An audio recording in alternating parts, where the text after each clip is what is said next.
ജയസൂര്യ മാത്രമല്ല, ജയസൂര്യയുടെ ഭാര്യ സരിതയെ കൂടി ഈ വിഷയത്തിൽ ഇഡി വിളിപ്പിച്ചിരുന്നു. അവിടെയും നമുക്ക് സംശയമുണ്ടാകാം, എന്തിന് ആണ് ഈ സരിതയെ വിളിപ്പിക്കുന്നത് എന്നത്. അതിൽ മനസ്സിലാക്കേണ്ടത്, സിനിമാ താരമായിട്ടുള്ള ജയസൂര്യയുടെ സാമ്പത്തിക ഇടപാടുകൾ കൈകാര്യം ചെയ്യുന്നത് അദ്ദേഹത്തിൻ്റെ ഭാര്യ കൂടിയായ സരിതയാണ് എന്നതുകൊണ്ടാണ്.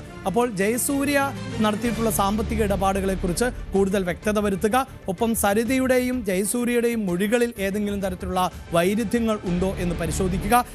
ഒപ്പം ഇതിൽ മറ്റൊരു കാര്യം കൂടി സൂചിപ്പിക്കേണ്ടത്, ഈ തട്ടിപ്പുകാരൻ ഈ പദ്ധതിയുമൊക്കെയായി മുന്നോട്ട് പോകുന്നത് സ്വാതിക് പലപ്പോഴും ഇവൻറ്റുകൾ സംഘടിപ്പിക്കാറുണ്ട്.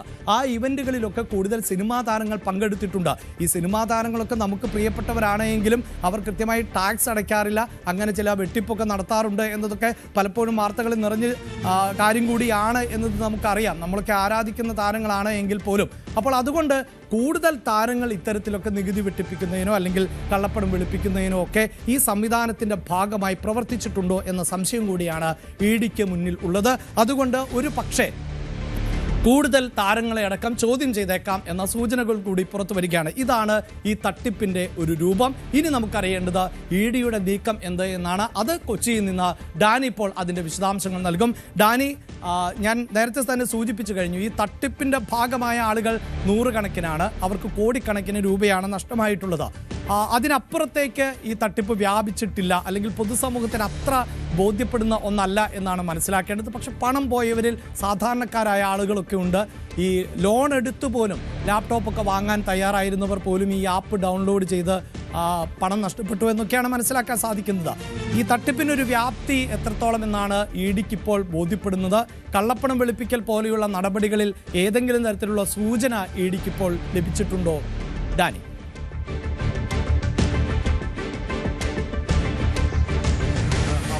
ഈ സേവ് ബോക്സ് ആപ്പ് ഇതുമായി ബന്ധപ്പെട്ടുകൊണ്ട് രണ്ട് രീതിയിലുള്ള നിഗമനങ്ങളാണ് ഇഡിക്കുള്ളത്. ഒന്ന്, വളരെയധികം പേരിൽ നിന്ന് വൻതുകകൾ ഇവർ സമാഹരിച്ചിട്ടുണ്ട്. വളരെയധികം പേരിൽ നിന്നായിട്ട് നിരവധിയായ തുകകൾ ഇവർ ഒരു ഭാഗത്ത് സ്വീകരിക്കുന്നു. അതോടൊപ്പം തന്നെയുള്ളതാണ്, ഇതിൻ്റെ മറവിൽ കള്ളപ്പണം വെളുപ്പിച്ചിട്ടുണ്ടോ എന്നതടക്കമുള്ള കാര്യങ്ങൾ കൂടിയാണ് ഇഡി പരിശോധിക്കുന്നത്. അപ്പോൾ ഇത്തരം കാര്യങ്ങളിൽ എൻഫോഴ്സ്മെൻറ്റ് ഡയറക്ടറേറ്റ് അന്വേഷണം നടത്തുന്നു. ഇതിൻ്റെ ഭാഗമായിട്ടാണ് ജയസൂര്യയെ വിളിച്ചു വരുത്തുന്നത്. കഴിഞ്ഞ ദിവസം ജയസൂര്യ മണിക്കൂറുകൾ അവിടെ ചോദ്യം ചെയ്തു. പക്ഷേ ജയസൂര്യ ഇതിനു മുൻപും ഇതേ കേസുമായി ബന്ധപ്പെട്ടുകൊണ്ട് ഇഡിക്ക് മുന്നിൽ ഹാജരായിട്ടുണ്ട്. അതിനുശേഷമാണ് അന്ന് കൊടുത്ത മൊഴി എല്ലാം തന്നെ പരിശോധിച്ച ശേഷമാണ് വീണ്ടും വിളിച്ചു വരുന്നത്. അന്ന് 24 ക്രിസ്തുമസിൻ്റെ തലേന്ന് 24-നായിരുന്നു എന്നാണ് പറയുന്നത്. അതിനുശേഷമാണ് പിന്നീട് ഈ കഴിഞ്ഞ ദിവസം അവിടേക്ക് വിളിച്ചു വരുത്തുകയും ചെയ്യുന്നത്. മണിക്കൂറുകൾ നീണ്ടു നിന്ന ചോദ്യം ചെയ്യലുണ്ടായിരുന്നു. അപ്പോൾ അതിൽ അദ്ദേഹത്തിൻ്റെ ഈ സാമ്പത്തിക വിഭാഗങ്ങൾ കൂടുതലായി കൈകാര്യം ചെയ്യുന്നത് അദ്ദേഹത്തിൻ്റെ ഭാര്യ കൂടി അറിഞ്ഞിട്ടാണ് അവരെ കൂടി ഇതിലേക്ക് വിളിച്ചു വരുത്തുക, അവരുടെ മൊഴി കൂടി ഇതുമായി ബന്ധപ്പെട്ടുകൊണ്ട് രേഖപ്പെടുത്തുകയും ചെയ്തു. ഇതിൽ ജയസൂര്യ നൽകിയിരിക്കുന്ന മൊഴി എന്ന് പറയുന്നത്, തനിക്ക് ഇയാളുമായിട്ട് ഏതെങ്കിലും രീതിയിലുള്ള ഒരു നിക്ഷേപവുമായി ബന്ധപ്പെട്ട് ഒരു സൗഹൃദമില്ല, തനിക്ക് ഓഹരി പങ്കാളിത്തമോ കാര്യങ്ങളോ ഒന്നും തന്നെയില്ല, താനൊരു അഭിനേതാവാണ്, അതുമായി ബന്ധപ്പെട്ടുകൊണ്ട് തനിക്കിതിൽ അഭിനയിക്കുന്നതിൻ്റെ ഒരു പ്രതിഫലമാണ് തനിക്ക് നൽകാമെന്ന് ഏറ്റിരുന്നത്, അത് തന്നെ മുഴുവനായി തന്നിട്ടുമില്ല എന്നതടക്കമുള്ള കാര്യങ്ങൾ പറഞ്ഞിട്ടുണ്ട്. അവിടെയും ഈ കാര്യങ്ങളെല്ലാം തന്നെ ഇഡി പരിശോധിക്കുകയാണ്. ഈ പറഞ്ഞതിൽ എത്രമാത്രം വാസ്തവമുണ്ട് എന്നതടക്കമുള്ള കാര്യങ്ങൾ ഇഡി പരിശോധിക്കുകയാണ്. കാരണം സിനിമാ മേഖലയുമായി ബന്ധപ്പെട്ടുകൊണ്ട് ഈ സ്വാതിക് റഹീം എന്ന് പറയുന്ന ആൾ വലിയ രീതിയിലുള്ള ബന്ധങ്ങൾ ഉണ്ടാക്കിയിട്ടുണ്ടായിരുന്നു. അതുകൊണ്ട് തന്നെ ആ ബന്ധങ്ങളെല്ലാം തന്നെ ഇയാളുടെ ഒരു ബിസിനസ്സിൽ, ഈ നിക്ഷേപ സേവ് ബോക്സ് ആപ്പിൽ ഉപയോഗപ്പെടുത്താമെന്നൊരു കരുതലും വീക്ഷണവും എല്ലാം തന്നെ അയാളുടെ ഭാഗത്തു നിന്നുണ്ടായിരുന്നു. അപ്പോൾ അതുമായി ബന്ധപ്പെട്ടുകൊണ്ട് തന്നെയാണ് ജയസൂര്യ അടക്കമുള്ളവർ ഇയാൾ സൗഹൃദം സ്ഥാപിക്കും ഇതിലേക്ക് കൊണ്ടുവരികയും ചെയ്തിരിക്കുന്നത്. നേരത്തെ ഇയാൾ ഈ സിനിമാ മേഖലയിൽ നിന്നുള്ളവരെ ഉൾപ്പെടുത്തിക്കൊണ്ട് ചില പ്രമോഷൻ പരിപാടികളടക്കമുള്ള കാര്യങ്ങൾ നടത്തിയിരുന്നു. അവിടെയും ഈ സ്വാതിക്കിൻ്റെ ചില തട്ടിപ്പുകൾ അവിടെ പുറത്തു വന്നിരുന്നു. കാരണം പലർക്കും ഐഫോൺ അടക്കം സമ്മാനമായി നൽകുന്നു, പഴയ ഐഫോൺ പുതിയ പാക്കറ്റിലാക്കി നൽകിയെന്നടക്കമുള്ള ഒരു ആക്ഷേപങ്ങളെല്ലാം ആ ഘട്ടത്തിൽ വന്നിരുന്നതാണ്. ഇതിൽ പരാതികളുമായിട്ട് മുന്നോട്ട് പോകുന്നവരെ ഇയാൾ ഒതുക്കി തീർത്തിരുന്നത് പുതിയ നിക്ഷേപകർ അല്ലെങ്കിൽ പുതിയ ഇരകൾ എന്ന് പറയാം അതിന്, അവരിൽ നിന്ന് ലഭിക്കുന്ന പണം ഉപയോഗിച്ചുകൊണ്ട് ഈ പരാതികളുമായി വരുന്നവരെ ഒരു ഘട്ടത്തിൽ ഇയാൾ പറഞ്ഞ് ഒതുക്കി വിടുകയായിരുന്നു ചെയ്തിരുന്നത്. പക്ഷേ പിന്നീട് അത് പറഞ്ഞു നിർത്താൻ പറ്റാത്ത രീതിയിലേക്കെല്ലാം തന്നെ വളർന്നു. ഇയാൾ വലിയ രീതിയിലേക്ക് ഒരു തട്ടിപ്പിലേക്ക് അടക്കം ഈ പണം ഊറ്റിക്കൊണ്ട് പോവുക എന്ന രീതിയിലേക്ക് മാത്രമായി ഇയാളുടെ ശ്രദ്ധയെല്ലാം തന്നെ വരുമ്പോൾ അവിടെ ആയിരുന്നു കൂടുതൽ ആളുകളെ ഇതിലേക്ക് ആകർഷിക്കുന്നതിന് വേണ്ടിയാണ് ഈ സിനിമാ താരങ്ങളടക്കമുള്ളവരെ ബ്രാൻഡ് അംബാസഡർമാരാക്കിക്കൊണ്ട് മുന്നോട്ട് പോവുക എന്ന തന്ത്രമെല്ലാം തന്നെ ഇയാൾ അനുവർത്തിച്ചു പോന്നിരുന്നത്.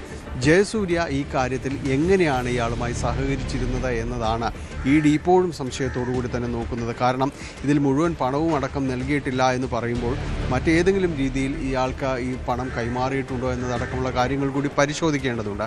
അതുകൊണ്ടാണ് ഇയാളുടെ അക്കൗണ്ട്സും കാര്യങ്ങളും എല്ലാം തന്നെ പരിശോധിക്കുന്നത്. ജയസൂര്യയ്ക്ക് മറ്റേതെങ്കിലും ഇടപാടുമായി ബന്ധപ്പെട്ടുകൊണ്ട് പണം നൽകിയിട്ടുണ്ടോ എന്നത് പരിശോധിക്കുന്നു. അഭിലാഷ്, അതിൽ മറ്റൊരു കാര്യം കൂടി വരുന്നത്, ഒരു ഭാഗം ഈ ഓഫർ ചെയ്ത തുകയുടെ ഒരു ഭാഗം തനിക്ക് നൽകിയതായി ജയസൂര്യ തന്നെ സമ്മതിക്കുമ്പോഴും അതിലൊരു പ്രശ്നമുണ്ട്.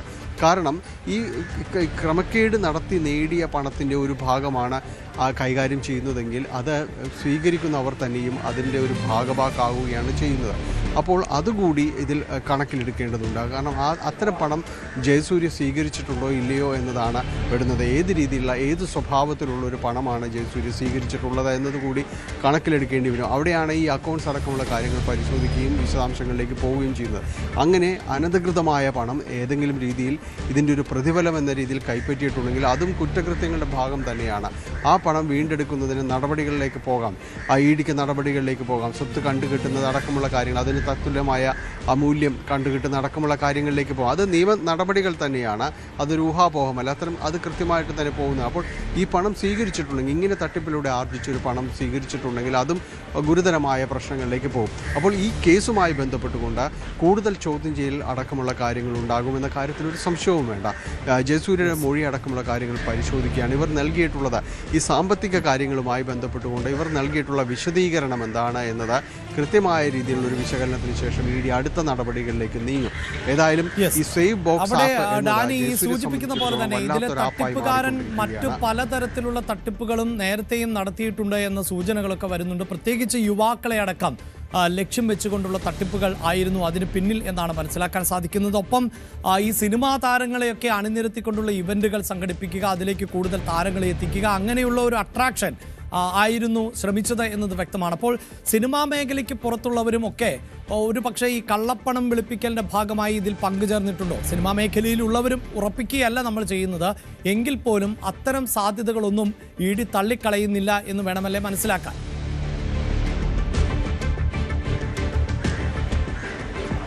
അഭിലാഷ, അതിൽ എല്ലാ വശങ്ങളും ED പരിശോധിക്കുന്നുണ്ട്. പ്രത്യേകിച്ച് ഈ രീതിയിൽ ഈ അനധികൃതമായ പണം, ഈ ഹവാല പണം, കള്ളപ്പണം എന്നെല്ലാം പറയുന്നത് ഒരു ഭാഗത്തുകൂടി സ്വീകരിച്ച് പിന്നീട് അത് നിയമവിധേയമാക്കുന്ന രീതിയിലേക്ക് വെളുപ്പിച്ചു കൊടുക്കുന്ന പ്രക്രിയ പലരും പല രീതിയിലെല്ലാം തന്നെ നടത്തുന്നുണ്ടാവും. അത്തരക്കാരുടെ ഒരു മേലിലൊരു കണ്ണ് എപ്പോഴും തന്നെ ഈ അന്വേഷണ സംഘങ്ങൾക്കുണ്ട്. നിശ്ചയമായും ഈ സേവ് ബോക്സ് ആപ്പും ആ രീതിയിലേക്ക് തന്നെയാണ് ED കൈകാര്യം ചെയ്യുന്നതെന്നാണ് മനസ്സിലാക്കാൻ കഴിയുന്നത്. ഇപ്പോൾ അങ്ങനെ കള്ളപ്പണം ഉപയോഗിക്കുന്നുണ്ടെങ്കിൽ അത് സിനിമാക്കാരായുള്ള മറ്റു മേഖലയിലുള്ള ഒരു ബിസിനസ് ആരെങ്കിലും ആകട്ടെ, അവരെല്ലാം തന്നെ ഇത്തരം ഇയാളുടെ ഒരു സൗഹൃദ വലയത്തേക്ക് വന്നിട്ടുണ്ടെങ്കിൽ അതിനെ വളരെ കരുതലോട് തന്നെ കാണേണ്ടി വരും. കാരണം ഇയാൾ മാത്രമല്ല മറ്റാരെങ്കിലുമൊക്കെ ഉണ്ടോ എന്നതെല്ലാം തന്നെ ED അതുമായി ബന്ധപ്പെട്ടുകൊണ്ട് പരിശോധിക്കുകയാണ്. ഇപ്പോൾ ജയസൂര്യ ചോദ്യം ചെയ്യാൻ വിളിച്ചതോടുകൂടിയാണ് ഇതൊരു വിശാലാർത്ഥത്തിൽ ചർച്ച ചെയ്തുകൊണ്ട് മുന്നോട്ട് പോകുന്നത് സേവ് ബോക്സ് ആപ്പിനെ കുറിച്ച്. ഒരുപക്ഷേ കഴിഞ്ഞ ദിവസങ്ങളിലെല്ലാം തന്നെ ഇതുമായി ബന്ധപ്പെട്ടുകൊണ്ട് ചോദ്യം ചെയ്യലുകൾ അവിടെ നടന്നിട്ടുണ്ട് എന്ന് തന്നെയാണ് മനസ്സിലാക്കാനായിട്ട് സാധിക്കുന്നത്. അപ്പോൾ അതിൽ കൂടുതൽ ആളുകളുണ്ടാകാം. അതിൽ സാധാരണക്കാരായ നിക്ഷേപകരെ പറഞ്ഞു പറ്റിക്കുക എന്നതിനൊപ്പം തന്നെ സാധാരണക്കാരായ നിക്ഷേപകരുടെ മറവിൽ നിന്നുകൊണ്ട് മറ്റു വൻകിടക്കാരുടെ തുകകൾ ഇവർ കൈകാര്യം ചെയ്തുകൊണ്ട് ഈ രീതിയിലേക്ക് ഈ ഹവാല ഇടപാടുകളുടെ കണ്ണിയായി ഇവർ മാറിയിട്ടുണ്ടോ, മുഖ്യ ഇടപാടുകാരായി മാറിയിട്ടുണ്ടോ എന്നതടക്കമുള്ള കാര്യങ്ങളാണ് ED ഇപ്പോൾ പരിശോധിച്ച് വരുന്നത് എന്ന കാര്യത്തിൽ സംശയമൊന്നുമില്ല. അത് തന്നെയാണ് ഇവരുടെ ഈ സാമ്പത്തിക ഇടപാടുകൾ, ബാങ്ക് ഇടപാടുകൾ, അക്കൗണ്ട് രേഖകൾ, ഇതെല്ലാം തന്നെ പരിശോധിക്കും. ഇന്നലെ സരിത ജയസൂര്യ അടക്കം അവിടേക്ക് വരേണ്ടി വന്നിട്ടുണ്ടെങ്കിൽ അതിന് കൃത്യമായൊരു മാനമുണ്ട്. കാരണം ഇതിൽ സാമ്പത്തികമായ കാര്യങ്ങൾ തന്നെയാണ് ഈ കാര്യങ്ങൾ ബന്ധപ്പെട്ടുകൊണ്ട് അന്വേഷിക്കുന്നത്. ഏതെങ്കിലും രീതിയിലുള്ളൊരു പണമിടപാടുകളാവാം, അല്ലെങ്കിൽ മറ്റേതെങ്കിലും ഈ ഓഹരി പങ്കാളിത്തം അടക്കം വാഗ്ദാനം ചെയ്തുകൊണ്ട് ഒരുപക്ഷെ ഈ ബാക്കി തുക എങ്ങനെയാണ് കൈമാറുന്നത്, അത് ഷെയറായിട്ടാണോ, മറ്റു രീതിയിൽ ലാഭവിഹിതം മറ്റ് നൽകാമെന്നുള്ള കരാറുണ്ടോ എന്നതടക്കമുള്ള കാര്യങ്ങൾ പരിശോധിക്കുന്നുണ്ട്. ഏതായാലും ഇതിൽ ഇനിയുള്ള തുടർ ചോദ്യം ചെയ്യലടക്കം അത് വളരെ നിർണായകമാണ്. ജയസൂര്യയെ ഇനിയൊരു വട്ടം കൂടി വിളിപ്പിക്കുകയാണെങ്കിൽ നിശ്ചയമായും തന്നെ ഇതിൽ വലിയ രീതിയിലുള്ള ദുരൂഹതകൾ നിലനിൽക്കുന്നു എന്ന് തന്നെയാണ്. കൃത്യമായ ഒരു വിശദീകരണത്തിന് കഴിഞ്ഞിട്ടില്ല എങ്കിൽ അത് ഇനിയൊരു മൂന്നാം വട്ടം വിളിപ്പിക്കുന്നുണ്ടെങ്കിൽ അത് ഒരു വലിയ സൂചനകൾ തന്നെയായിരിക്കും നൽകുന്നത് എന്ന കാര്യത്തിൽ സംശയമില്ല. അഭിലാഷ്.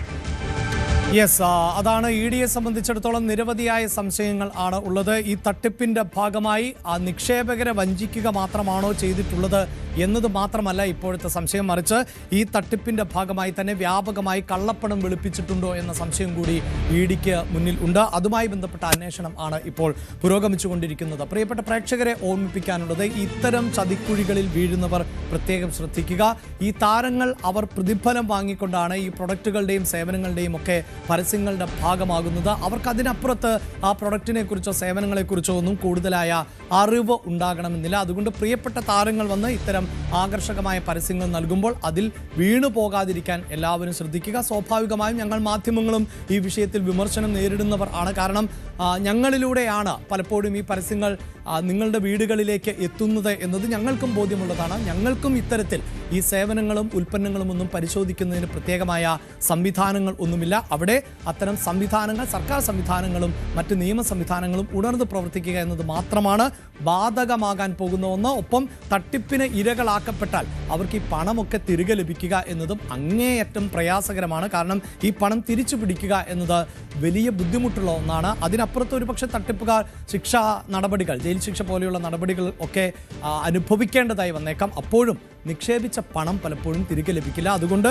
ഇത്തരം ആകർഷകമായ പദ്ധതികളെ കണ്ടുകൊണ്ട് നിക്ഷേപിക്കുന്നവർ ഒന്നല്ല പലവട്ടം ആലോചിച്ച് വേണം നിക്ഷേപം നടത്താൻ എന്നതാണ് ഓർമ്മിപ്പിക്കാനുള്ളത്.